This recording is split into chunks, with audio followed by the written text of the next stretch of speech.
this daily tip, we're going to talk about everything private roads. So when you show a property, or if you take a listing on a road and like, my gosh, this is narrow, it's got a lot of chug holes and potholes in it, and maybe it's lacking gravel, there's no sign on the road. Maybe I already said that, but you're kind of in doubt. I would go research that property and see if there's a private road there. If there's a private road, it's going to be important, if you're the listing agent or a buyer's agent, to get a copy of the document for the private road to make sure that the easement is actually established, the right of way, however that might be, right? And then, is there a maintenance agreement to that private road? Because if it's not very well maintained, it very well could be that there's not an account where people pay into that yearly, and it could be that it's just whoever does it, or maybe the whole community is supposed to get together but half of the people don't pay. It's hard to say. It's great until people don't follow along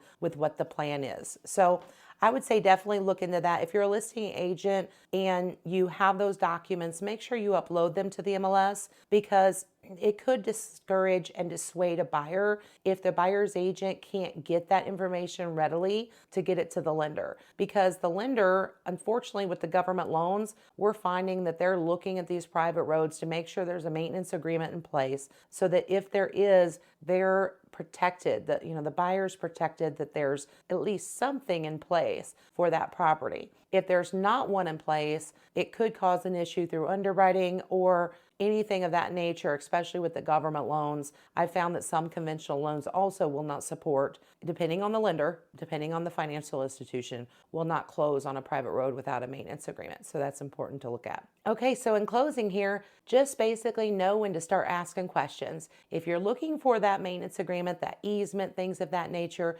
definitely take a look at the plat. Sometimes it is referenced on a plat or a survey about where the maintenance agreement or the easement is recorded. It'll give you a book and page. You can also talk to your title company or wherever the transaction is going on, because chances are it is in the title work as well. Thank you and have a wonderful day.